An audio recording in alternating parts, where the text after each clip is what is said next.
صحبت اللہ والوں کی، صحبت اللہ والوں کی، اللہ سے ملوا جاتی ہے صحبت اللہ والوں کی، اپنا رنگ دکھا جاتی ہے صحبت اللہ۔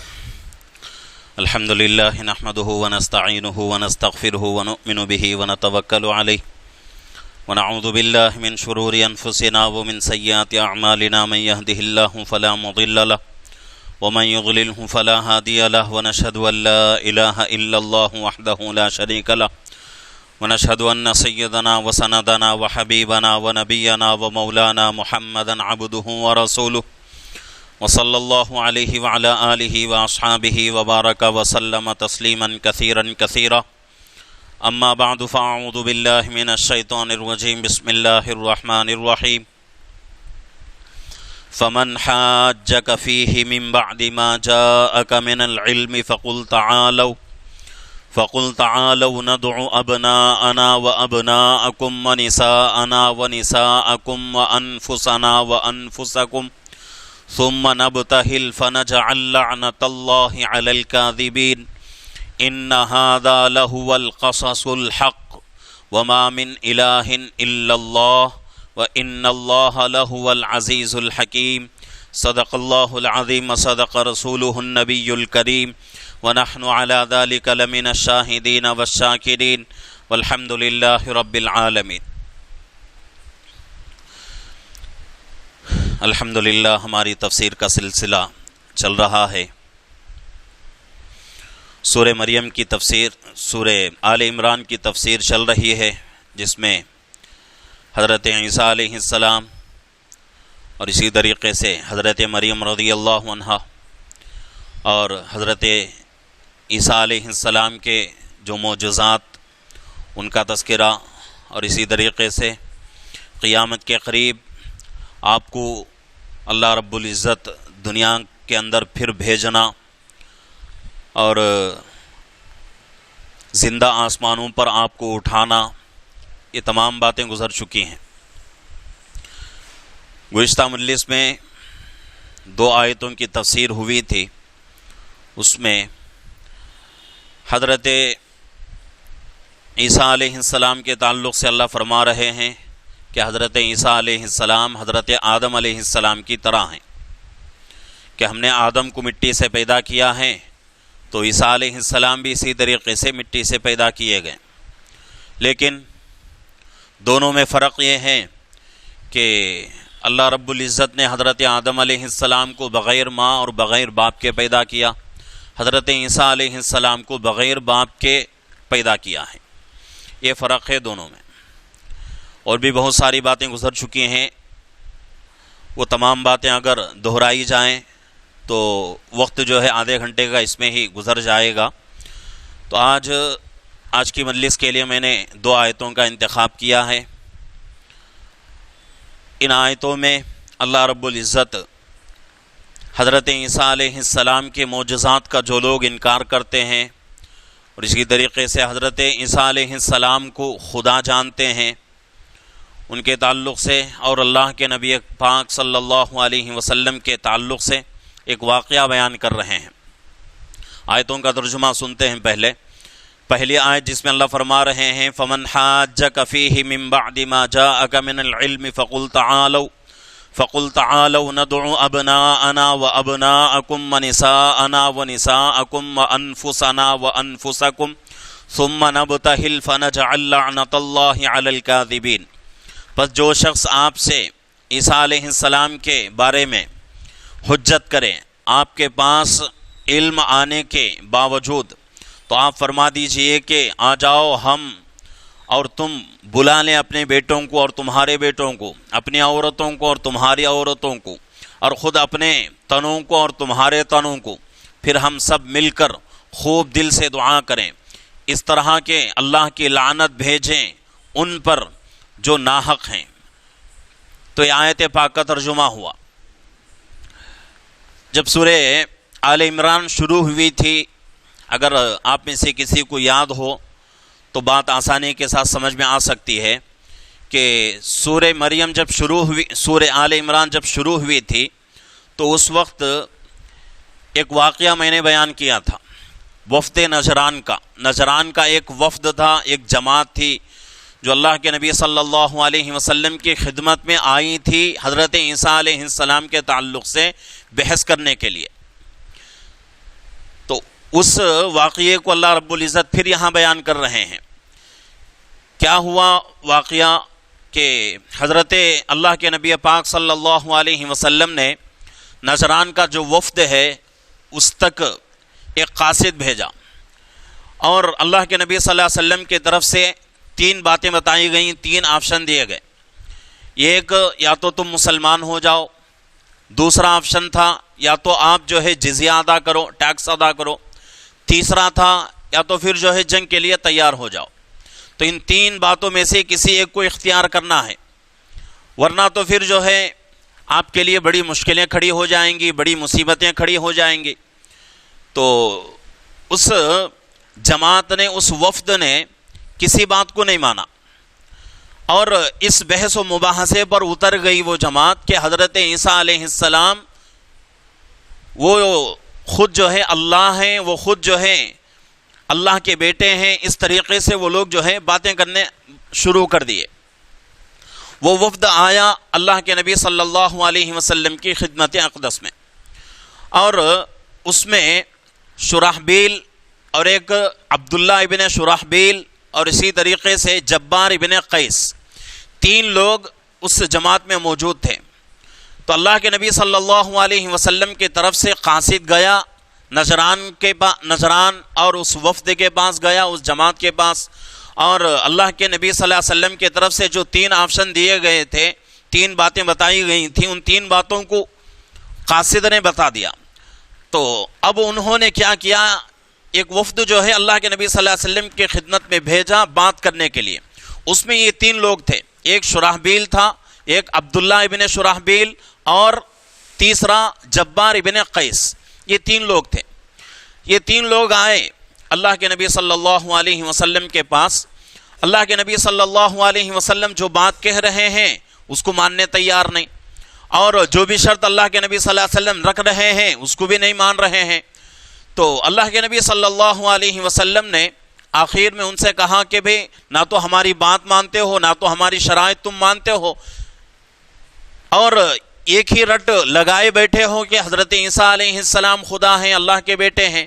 ہم کہہ رہے ہیں کہ نہ تو خدا ہیں، نہ تو خدا کے بیٹے ہیں، نبی ہیں، اور حضرت عیسیٰ علیہ السلام کی موت نہیں ہوئی، اللہ رب العزت نے حضرت عیسیٰ علیہ السلام کو زندہ آسمانوں پر اٹھایا ہے، اور قیامت کے قریب آپ پھر دوبارہ زمین پر آئیں گے۔ اور حدیثوں میں بات آتی ہے کہ اللہ کے نبی حضرت عیسیٰ علیہ السلام دمشق کی جامع مسجد کے ایک مینارے کے ذریعے سے، ایک مینارے کے راستے سے نیچے آئیں گے، اور اس کے بارے میں حدیث میں بتایا جاتا ہے کہ وہ مینارہ جو ہے مشرق کی طرف پڑتا ہے، یعنی کہ سامنے کی طرف، یہ مغرب ہے اور ایک مشرق ہے۔ تو اس طرف کا جو مینارہ ہے، اس مینارے کے ذریعے سے آسمان کے راستے سے اس مینارے کے اوپر اتریں گے، اس کے بعد وہاں موجود لوگ آپ کے لیے ایک سیڑھی کا انتظام کریں گے، اس سیڑھی کے ذریعے سے آپ نیچے اتریں گے۔ تو یہ الفاظ جو ہیں حدیث پاک میں بتائے گئے۔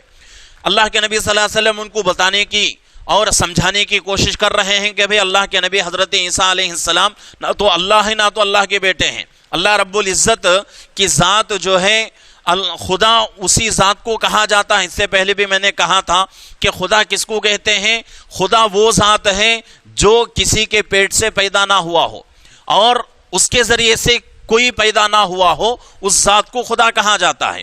بھئی جو کسی اور کے پیٹ سے پیدا ہو رہا ہے یا اس سے کوئی دوسرا پیدا ہو رہا ہے، اس کو خدا کیسے کہیں گے؟ وہ تو عام انسان ہو جائے گا۔ پھر انسانوں کی جو ضروریات ہیں اس کے لیے بھی وہی ضروریات ہو رہی ہیں، تو اس لیے اس ذات کو خدا نہیں کہا جاتا۔ اللہ کے نبی صلی اللہ علیہ وسلم سمجھا رہے ہیں لیکن سمجھنے تیار نہیں۔ آخر میں اللہ کے نبی صلی اللہ علیہ وسلم نے کہا کہ بھئی چلو، نہ تو تم ہماری بات مانتے ہو، نہ تو حضرت عیسیٰ علیہ السلام کے بارے میں یہ یقین رکھتے ہو کہ حضرت عیسیٰ علیہ السلام اللہ کے نبی ہیں۔ تو اب یہ کرتے ہیں، آخری جو مرحلہ ہے ہمارا، آخری جو کام ہم کو کرنا ہے وہ مباہلہ کریں گے۔ مباہلہ کس کو کہتے ہیں، جس کا حدیث کے اندر تذکرہ موجود ہے، اور اس واقعے میں بھی اللہ رب العزت جو ہے اسی مباہلے کا تذکرہ کر رہے ہیں۔ مباہلہ کیا ہے؟ دو جماعتوں کے درمیان کسی ایک بات میں بحث شروع ہو گئی اور دونوں طرف سے دلیلیں دی جا رہی ہیں، اور ایک طرف سے ایک جماعت دلیل دیتی ہے تو دوسری طرف کی جو جماعت ہے وہ جماعت اس پہلی والی جماعتوں کی دلیلوں کو نہیں مانتی اور دونوں میں جھگڑا ہو جاتا ہے۔ تو ایسے وقت میں عام طور سے بحث و مباحثہ مناظرہ کا ایک اصول یہ ہے کہ ایک جماعت جو ہے مناظرہ کرتی ہے، ایک جماعت جو ہے اپنے جو اشکالات ہیں اور ان کے جو سامنے والوں کے اشکالات ہیں ان کے اوپر دلیلیں دیتی ہیں، تو سامنے والی جو جماعت ہے ان دلیلوں کو مان لیتی ہے۔ اس کو جو ہے مناظرہ مباحثہ کہا جاتا ہے۔ لیکن کبھی کبھی کیا ہوتا ہے کہ دونوں ایک دوسرے کی بات نہیں مانتے، اب اس وقت کیا کیا جائے؟ تو اس وقت قرآن کہتا ہے کہ ایسا واقعہ کبھی پیش آ جائے دین کے اعتبار سے، دنیا کے اعتبار سے نہیں، دنیا کے اعتبار سے دین کے اندر کوئی دنیا کی اہمیت ہے ہی نہیں، دنیا کا کوئی اعتبار ہے ہی نہیں شریعت کے اندر، لیکن یہاں جو فرمایا جا رہا ہے تو وہ دین کے تعلق سے، دین کی بنیادی باتوں کے تعلق سے، کہ باتوں کے اندر دو جماعتیں ہو گئیں، دونوں جماعتوں میں جو ہے جھگڑا شروع ہو گیا اور ایک جماعت دوسری جماعت کی دلیلوں کو ماننے تیار نہیں، اگر ایسا واقعہ پیش آ جائے تو اس وقت اللہ فرما رہے ہیں کہ مباہلہ کرو۔ مباہلہ کیا ہے؟ کہ اپنے آپ کو اور اپنے بچوں کو اور اپنے گھر والوں کو اور اپنے رشتہ داروں کو، اپنے دوست احباب کو لے کر ایک میدان میں جمع ہو جانا، دونوں جماعتوں کے لیے، وہ جماعت بھی اور یہ جماعت بھی، دونوں جماعتیں ایک میدان میں جمع ہو جائیں اور جمع ہو کر خوب اللہ سے دعائیں کریں، یہ دعا کرے کہ اللہ اس بات میں جو حق پر ہے اے اللہ اس کو نجات عطا فرما، اور اس بات میں جو جماعت ناحق پر ہے اور ظلم کے اوپر ہے، ناانصافی کے طرف جا رہی ہے، اے اللہ اس جماعت کو برباد کر۔ تو یہ مباہلے کا طریقہ ہے۔ تو اللہ کے نبی صلی اللہ علیہ وسلم نے کہا کہ 3 باتیں ہیں، ایک تو پہلی بات تو یہ ہے کہ اسلام قبول کر لو، دوسری بات اگر اسلام قبول نہیں کرتے تو ٹیکس ادا کرو، اگر ٹیکس بھی ادا نہیں کرتے تو تیسری بات جنگ کے لیے تیار ہو جاؤ۔ اگر تینوں باتوں کے لیے تم تیار نہیں ہے اور ہماری بات مانتے بھی نہیں ہے تو کیا کرو؟ مباہلے کے لیے آ جاؤ، ہم بھی آتے ہیں۔ تو اسی کا یہاں تذکرہ ہو رہا ہے، فمن حاجک فیہ من بعد ما جاءک من العلم، کہ اے نبی آپ سے اگر کوئی آدمی حضرت عیسیٰ علیہ السلام کے بارے میں بحث و مباحثہ کرے باوجود اس کے کہ آپ کے پاس قطعی علم آ چکا ہے حضرت عیسیٰ علیہ السلام کے بارے میں، فقل، پس آپ ان سے کہہ دیجئے، تعالو، آئیے، ندعو ابناءنا وابناءکم، ہم اپنے بچوں کو بلاتے ہیں، تم اپنے بچوں کو بلاؤ، ونساءنا ونساءکم، ہم اپنے عورتوں کو بلاتے ہیں، تم اپنی عورتوں کو بلاؤ، وانفسنا وانفسکم، ہم خود آتے ہیں، تم خود اپنی ذاتی اعتبار سے آ جاؤ، ثم نبتہل فنجعل لعنت اللہ علی الکاذبین۔ یہاں اللہ فرما رہے ہیں جب سب جمع ہو جائیں، اپنے بچے، اپنے گھر والے، مستورات، اور ہم خود جو ہے اس میدان میں آ جائیں تو اس کے بعد مباہلہ کرنا چاہیے، اللہ سے دعائیں کرنا چاہیے کہ اس معاملے میں جو جماعت حق پر ہے اے اللہ اسے نجات عطا فرما، جو جماعت حق پر نہیں ہے اس کو جو ہے رسوا فرما، اس کو ذلیل فرما اور اس کے اوپر تیرا عذاب بھیج دے۔ تو یہاں جو ہے قرآن کے اندر یہ طریقہ بتایا گیا۔ تو جب یہ واقعہ پیش آیا، اللہ کے نبی صلی اللہ علیہ وسلم اپنے طرف سے تیار ہو گئے، اپنے آپ تیار ہو گئے۔ اس کے بعد حضرت فاطمہ رضی اللہ عنہ کو اپنے ساتھ لے لیے، حضرت علی رضی اللہ عنہ کو اپنے ساتھ لے لیے، حضرت حسن اور حضرت حسین رضی اللہ عنہما دونوں نواسے ہیں، دونوں کو اپنے ساتھ لے کر میدان میں آ گئے۔ میدان میں آئے، اب وہ لوگ بھی تیار ہیں لیکن میدان میں نہیں آ رہے ہیں، اب ان کے اندر ڈر پیدا ہو گیا۔ تو اس جماعت میں سے جو شرحبیل تھا اس نے کہا کہ بھئی دیکھو یہ آدمی جو ہے اللہ کا نبی ہے، یہ آدمی اللہ کا نبی ہے، اور یہ آدمی جس مباہلے کے لیے ہم کو بلا رہا ہے، اگر مباہلہ ہم جا کے کریں گے اس میں کوئی شک نہیں ہے کہ اللہ رب العزت کیا کریں گے، نبی کو نجات عطا کر دیں گے، نبی کے ساتھ جو لوگ ہیں ان کو بچا لیں گے۔ لیکن برباد کون ہوں گے؟ ہم لوگ برباد ہو جائیں گے، ہمارا جو ہے نقصان ہو جائے گا، ہم جو ہے برباد ہو جائیں گے۔ تو اب لوگوں نے کہا کہ بھئی کیا صورت اختیار کی جائے؟ تو شرحبیل نے کہا کہ صلح کر لی جائے، اللہ کے نبی صلی اللہ علیہ وسلم سے صلح کر لیتے ہیں اور کچھ بات کر لیتے ہیں اللہ کے نبی صلی اللہ علیہ وسلم سے۔ تو اب یہ لوگ جو ہے ہمت ہار گئے، مباہلے کے لیے نہیں آ سکے، مباہلہ جو ہے ان کے لیے جو ہے بھاری پڑنے لگا۔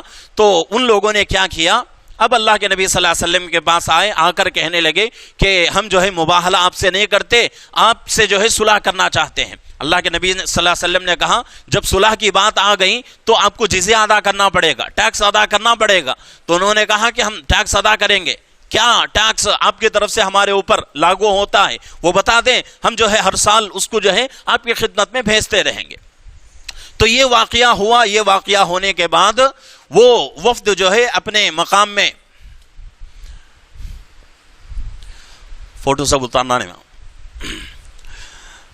تو یہ واقعہ ہوا۔ یہ واقعہ ہونے کے بعد اللہ کے نبی صلی اللہ علیہ وسلم کے پاس آئے، وہ جماعت آئی، وہ وفد آیا۔ وفد آنے کے بعد مباہلے کے بارے میں انہوں نے جو ہے ہمت ہار گئے وہ لوگ۔ تو اللہ کے نبی صلی اللہ علیہ وسلم سے صلح ہو گئی۔ صلح ہونے کے بعد اللہ کے نبی صلی اللہ علیہ وسلم کے طرف سے جزیہ جو ہے جزیہ جو ہے لاگو ہو گیا، تو وہ لوگ جو ہے چلے گئے۔ تو یہ واقعہ اللہ کے نبی صلی اللہ علیہ وسلم کے زمانے میں پیش آیا کہ اللہ کے نبی صلی اللہ علیہ وسلم نے مباہلے کے لیے اللہ کے نبی خود موجود، اور اس کے ساتھ ساتھ حضرت فاطمہ رضی اللہ عنہ، اور ان کے ساتھ حضرت علی رضی اللہ عنہ، ان کے ساتھ حضرت حسن اور حضرت حسین رضی اللہ عنہما شریک ہوئے۔ اب یہاں جو ہے ہمیں اس واقعے سے ایک اشکال پیدا ہو سکتا ہے، کیا ہے کہ اللہ رب العزت یہاں کیا فرما رہے ہیں کہ اے نبی آپ ان کو جو ہے مباہلے کے لیے بلا لیجئے۔ کیا اللہ فرما رہے ہیں؟ قل تعالوا ندعو، آئیے ابناءنا، ہم اپنے بچوں کو لاتے ہیں، وابناءکم، تم اپنے بچوں کو لاؤ، ونساءنا ونساءکم، ہم جو ہے اپنی مستورات کو لاتے ہیں، تم اپنی مستورات کو لاؤ، وانفسنا وانفسکم۔ اب تیسری چیز اللہ فرما رہے ہیں ہم خود جو ہے اپنی ذاتی طور سے شریک ہو جائیں گے، تم بھی ذاتی طور سے شریک ہو جاؤ۔ تو یہاں اللہ رب العزت نے تین جو ہے قسم کی باتیں بیان کر رہے ہیں، ایک بچوں کے بارے میں، ایک خواتین کے بارے میں، اور تیسری بات اپنے آپ کے بارے میں۔ اب اللہ کے نبی صلی اللہ علیہ وسلم نے اپنے ساتھ جن کو لائے تھے وہ کون تھے؟ ایک حضرت فاطمہ رضی اللہ عنہ۔ چلو حضرت فاطمہ رضی اللہ عنہ کو مان لیتے ہیں کہ اللہ نے فرمایا ابناءنا و ابناءکم، ہم اپنے بچوں کو لاتے ہیں، تم اپنے بچوں کو لاؤ۔ اس وجہ سے اللہ کے نبی صلی اللہ علیہ وسلم کی بیٹی ہونے کی وجہ سے حضرت فاطمہ رضی اللہ عنہ کو اللہ کے نبی نے اپنے ساتھ لایا۔ لیکن دوسری بات وَنِسَاءَنَا وَنِسَاءَكُمْ، کہ اللہ فرما رہے ہیں کہ ہم اپنی عورتوں کو لاتے ہیں، تم اپنی عورتوں کو لاؤ۔ یہاں اللہ کے نبی صلی اللہ علیہ وسلم کے طرف سے اللہ کے نبی صلی اللہ علیہ وسلم کے ازواج میں سے کوئی زوج محترمہ اس واقعے میں شریک نہیں ہوئی، اس مباہلے میں شریک نہیں ہوئی۔ ایک اشکال۔ دوسرا اشکال یہ ہے کہ حضرت علی رضی اللہ عنہ شریک ہو رہے ہیں، اس کے بعد حضرت حسن اور حضرت حسین رضی اللہ عنہما شریک ہو رہے ہیں۔ دو اشکال ہوتے ہیں۔ پہلا اشکال یہ کہ اللہ نے اپنے عورتوں کے بارے میں کہا، اللہ کے نبی صلی اللہ علیہ وسلم نے اپنے ازواج کو لے کر نہیں آئے، اور اس کے علاوہ حضرت علی رضی اللہ عنہ کا جو ہے تذکرہ ہو رہا ہے حدیث کے اندر، حضرت علی رضی اللہ عنہ واقعے میں موجود تھے، حالانکہ یہاں جو ہے داماد کا ذکر نہیں ہو رہا ہے۔ اور اسی طریقے سے نواسوں کو لے کر اللہ کے نبی صلی اللہ علیہ وسلم آ رہے ہیں، تو نواسوں کا بھی یہاں تذکرہ نہیں ہو رہا ہے۔ تو حضرات مفسرین فرماتے ہیں کہ بھئی اس میں کوئی اشکال کی کوئی بات ہے ہی نہیں، اس وجہ سے کہ حضرت علی رضی اللہ عنہ جو ہیں وہ اللہ کے نبی صلی اللہ علیہ وسلم کے داماد ہیں، لیکن پورا بچپنا اللہ کے نبی کے گھر میں گزرا۔ اللہ کے نبی صلی اللہ علیہ وسلم نے ان کو اپنے بیٹے کی طرح پالا، اپنے بیٹے کی طرح حضرت علی رضی اللہ عنہ کی پرورش کی۔ تو اس حساب سے جو آج بھی اگر کسی بچے کو ہم جو ہے بچپن سے پالتے ہیں، کچھ سال پال کر دوسرے کا بچہ ہے، کچھ سال پالتے ہیں، تو اس کے بارے میں ہم کیا کہیں گے کہ بھئی ہمارا بچہ ہے۔ کیوں؟ اس لیے کہ ہم نے اس کو پالا ہے بچپن سے۔ تو اس حساب سے حضرت علی رضی اللہ عنہ کو بھی اللہ کے نبی صلی اللہ علیہ وسلم نے بچپن سے ہی پرورش کی، بچپن سے ہی آپ کو پالا تھا، تو اس وجہ سے بچوں کے حکم میں حضرت علی رضی اللہ عنہ بھی آ گئے۔ اب اس کے علاوہ حضرت حسن اور حضرت حسین رضی اللہ عنہما کا تذکرہ، نواسوں کا تذکرہ نہیں ہو رہا ہے، تو پھر اللہ کے نبی کیوں لے کر آئے نواسوں کو؟ تو عرفاً یہ ہے، بچے جب کہا جائے تو صرف اپنے خاص بچے نہیں ہوتے، بچوں کے بچے بھی اس میں شامل ہو جاتے ہیں۔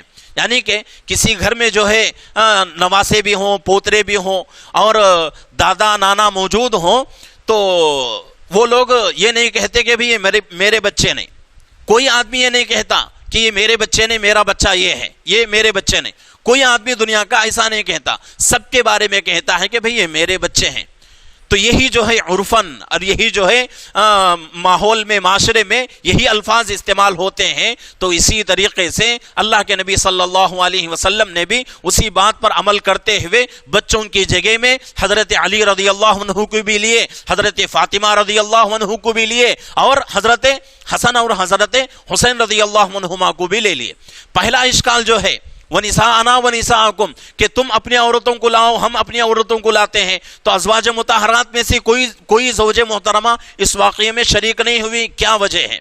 تو اس کے بارے میں محدثین فرماتے ہیں، مفسرین فرماتے ہیں، یہاں اللہ نے فرمایا ہے وَنِسَاءَنَا وَنِسَاءَكُمْ، ہم اپنی عورتوں کو لاتے ہیں، تم اپنی عورتوں کو لاؤ۔ مطلب یہ ہے کہ فرض نہیں کیا اللہ نے کہ تم اپنی عورتوں کو لانا ضروری ہے، ہم اپنے عورتوں کو ضرور لائیں گے، اللہ نے فرض نہیں کیا۔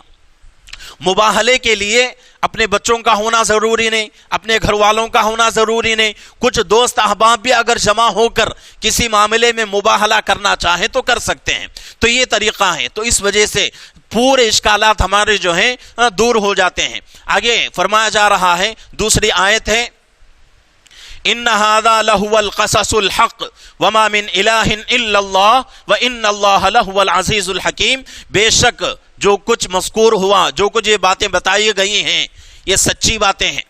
جو بات پیچھے ابھی تفسیر ہوئی ہے، اس کے اندر رائی کے دانے کے برابر بھی جھوٹ نہیں، پوری کی پوری باتیں سچی ہیں، پوری کی پوری باتیں حق ہیں۔ اسی کو اللہ فرما رہے ہیں کہ جو مذکورہ باتیں ہیں یہ پوری باتیں حق ہیں۔ وما من الہ الا اللہ، اور کوئی معبود ہونے کے لائق نہیں ہے بجز اللہ تعالیٰ کے۔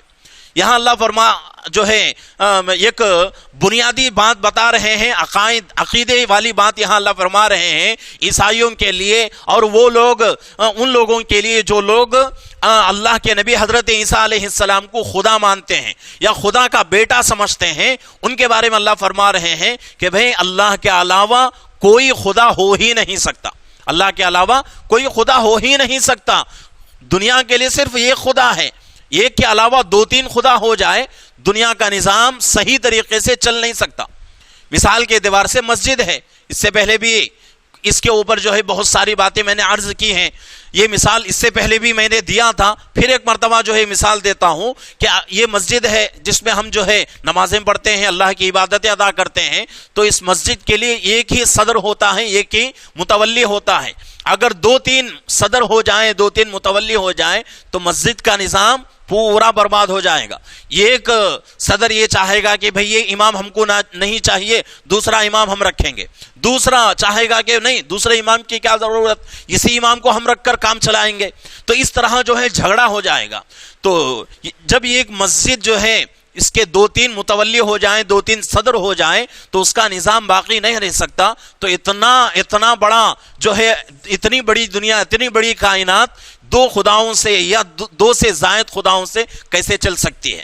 تو اس لیے یہاں اللہ فرما رہے ہیں کہ بھئی اللہ ہونے کے لیے صرف اللہ ہی حقدار ہیں، اللہ کے علاوہ کوئی خدا ہو نہیں سکتا۔ آگے اللہ فرما رہے ہیں وَإِنَّ اللَّهَ لَهُوَ الْعَزِيزُ الْحَكِيمُ، اور بے شک اللہ تعالیٰ ہی غلبے والے ہیں اور حکمت والے ہیں۔ اللہ ہی ہر چیز پر غالب آنے والے، اللہ کو کون مغلوب کر سکتا ہے؟ اللہ کے سامنے کون غالب آ سکتا ہے؟ اللہ کی طاقت سے بڑھ کر کسی اور کی کیا طاقت ہو سکتی ہے؟ اللہ کی طاقت سب سے بڑی طاقت ہے۔ پیچھے کیسے جو ہے کیسی قومیں پیچھے گزری، اور ان میں کیسے کیسے لوگ گزرے، اپنے آپ کو خدا کہتے تھے لوگ، فرعون، حامان، شداد، قارون، کیسے کیسے لوگ، ان کے پاس کیسا مال تھا، کیسی حکومت تھی، اپنے آپ کو خدا سمجھتے تھے، خدا کا دعویٰ کرتے تھے، لیکن کیا ہوا؟ اللہ کے سامنے ان کی طاقت چل نہیں سکی۔ اللہ نے کیا کر دیا؟ اوندے منہ ان کو جو ہے زمین پر لٹا دیا۔ تو اللہ کے سامنے کسی کی طاقت جو ہے کام نہیں کر سکتی، اللہ کی طاقت سب سے بڑی طاقت ہے۔ اسی بات کو اللہ فرما رہے ہیں کہ اللہ ہی غالب رہیں گے ہر وقت، چاہے دنیا قائم ہو، چاہے دنیا فنا ہو جائے، چاہے دنیا چلتی رہے، دنیا ختم ہو کر جنت میں جانے والے چلے جائیں، جہنم میں جانے والے چلے جائیں، اس کے بعد بھی اللہ ہی غالب رہیں گے۔ اللہ کو غالب کرنے والی ذات آج تک پیدا نہیں ہوئی اور قیامت تک بھی پیدا نہیں ہوگی۔ انشاءاللہ کہنا بھی اس بات کے اوپر اللہ کی شان میں گستاخی ہے۔ انشاءاللہ کے بغیر اس بات کے اوپر ہم کو یقین ہونا چاہیے کہ قیامت تک بھی ایسی کوئی ذات دنیا میں پیدا نہیں ہو سکتی۔ تو اللہ کی ذات جو ہے بہت بڑی ہے، اللہ کی طاقت بہت بڑی ہے۔ تو اللہ آگے فرما رہے ہیں وَإِنَّ اللَّهَ لَهُوَ الْعَزِيزُ الْحَكِيمُ کہ اللہ ہی غالب ہیں، اللہ ہی سب سے بڑے حکیم ہیں، سب سے بڑے حکمت والے ہیں، اور اللہ رب العزت کو ہر چیز کا علم ہے، اور اللہ رب العزت جو ہے حکمت سے دنیا کا پورا نظام جو ہے چلا رہے ہیں۔ کسی انسان کی بس کی بات نہیں ہے کہ دنیا کا پورا نظام چلا سکے۔ ایک گھر ہم سے جو ہے صحیح طریقے سے چل نہیں سکتا۔ ایک گھر چلانے کے لیے آدمی کتنی مصیبتیں اٹھاتا ہے، کتنی پریشانیوں کا شکار ہو جاتا ہے، کبھی جھگڑے ہو جاتے ہیں، کبھی جو ہے معاملہ طلاق تک چلا جاتا ہے ایک گھر کے لیے۔ تو یہ انسان کی حیثیت اور اللہ کی طاقت کتنی بڑی ہے کہ اللہ کو اتنا بڑا نظام چلانے کے لیے، اتنی بڑی کائنات چلانے کے لیے چھوٹی جو ہے چیز کی بھی اللہ کو جو ہے ضرورت نہیں، کسی چھوٹے جو ہے چیز کے بھی اللہ محتاج نہیں۔ تو اللہ جو ہے وہ طاقت والے ہیں، وہ قدرت والے ہیں، اپنا اللہ جو ہے اپنی طاقت سے دنیا کو چلا رہے ہیں، اور اپنی حکمت سے اللہ رب العزت دنیا کو چلا رہے ہیں۔ تو یہ جو ہے آج کی 2 آیتوں کی تفسیر ہوئی۔ عیسائیوں کے تعلق سے کچھ باتیں ہمارے سامنے آئی ہیں۔ جمعہ میں بھی میں نے جو ہے عیسائیوں کے تعلق سے ہی بہت ساری باتیں آپ کو جو ہے بتائی ہیں۔ تو آج کے زمانے میں عیسائیوں کا فتنہ جو ہے بہت زور پر چل رہا ہے۔ تو اس زمانے میں ہمارے لیے بہت ہی ضروری ہے کہ اس فتنے سے اپنے آپ کو بچائیں، اپنے گھر والوں کو بچائیں، اور اپنے گھروں کو بچائیں، اور دوسروں کے گھروں کو بھی بچانے کی کوشش کریں۔ اس میں جو ہے جمعہ کے دن اس فتنے سے بچنے کے لیے میں نے 2 باتیں عرض کی تھیں۔ 2 طرح کی محنت جو ہے کریں گے تو انشاءاللہ اس فتنے سے ہم محفوظ رہیں گے۔ ایک محنت جو ہے اپنے ذات اور اپنے گھر والے، اپنے بچے، اپنے گھر کے تعلق سے، اور ایک دوسرے کے گھروں کے تعلق سے۔ اپنی محنت کیا کرنا ہے کہ بھئی یہ کوشش رہے کہ دینداری ہمارے گھروں کے اندر باقی رہے، دینداری کو زندہ کرنے کی کوشش کریں، اپنے بچوں کو جو ہے کسی بھی اعتبار سے ان کی زندگیوں میں دینداری کو باقی رکھنے کی کوشش کریں۔ وہ راستہ، کوئی بھی راستہ آپ جو ہے انتخاب کر سکتے ہیں، چاہے آپ مکتب میں بھیج کر اپنے بچوں کی زندگیوں میں دین کو باقی رکھیں، چاہے مدرسے میں بھیج کر، چاہے دعوت و تبلیغ میں لگا کر، کسی بھی اعتبار سے آپ جو ہے اپنے اور اپنے گھر والوں کے، اپنے بچوں کی زندگیوں میں دین کو باقی رکھنے کی کوشش کریں۔ اور اس کے ساتھ ساتھ دوسری محنت ہم کو باہر کی یہ کرنا ہے کہ اسلام کی جو صحیح شکل ہے، صحیح صورت ہے، اس کو دوسروں کے سامنے پیش کرنا ہے۔ اچھے اخلاق پیش کریں، اچھی عادتیں پیش کریں۔ ہمارے اخلاق کو دیکھ کر، ہمارے عادتوں کو دیکھ کر لوگ اسلام کے قریب آتے جائیں۔ آج ماحول جو ہے بہت ہی خراب ہوتا جا رہا ہے، اور یہاں تک جو ہے دنیا جو ہے پہنچ چکی ہے کہ اگر کسی جو ہے آدمی کے تعلق سے یہ کہا جائے کہ بھئی اچھا ہے یا برا ہے، تو لوگ کیا فیصلہ کرتے ہیں، کس بات پہ فیصلہ کرتے ہیں کہ اس کا مذہب دیکھ کر فیصلہ کرتے ہیں کہ یہ آدمی مسلمان ہے تو خراب آدمی ہے، اگر دوسرے مذہب کا ہے تو اچھا آدمی ہے۔ یہاں تک جو ہے ہم پہنچ چکے ہیں۔ تو اس لیے ضروری ہے اپنے اخلاق کو اچھے بنائیں، اپنے عادتوں کو اچھے بنائیں، اور دوسروں کے سامنے اسلام کی اچھی شکل، اچھی صورت پیش کرنے کی کوشش کریں۔ اس کے اوپر انشاءاللہ اللہ رب العزت کی مددیں آئیں گی، اور اس فتنے سے اللہ ہمیں بھی بچائیں گے، اپنے بچوں کو بچائیں گے، اور پوری دنیا کو انشاءاللہ اس فتنے سے اللہ حفاظت میں رکھیں گے۔ اللہ رب العزت سے دعا ہے کہ اللہ رب العزت ہم تمام کو تفسیر میں جو باتیں گزر رہی ہیں ان باتوں کے مطابق اپنی زندگی گزارنے کی، ان باتوں کے مطابق اپنی زندگی کو ڈھالنے کی اللہ مجھے بھی، آپ کو بھی، سب کو اس کی توفیق عطا فرمائے۔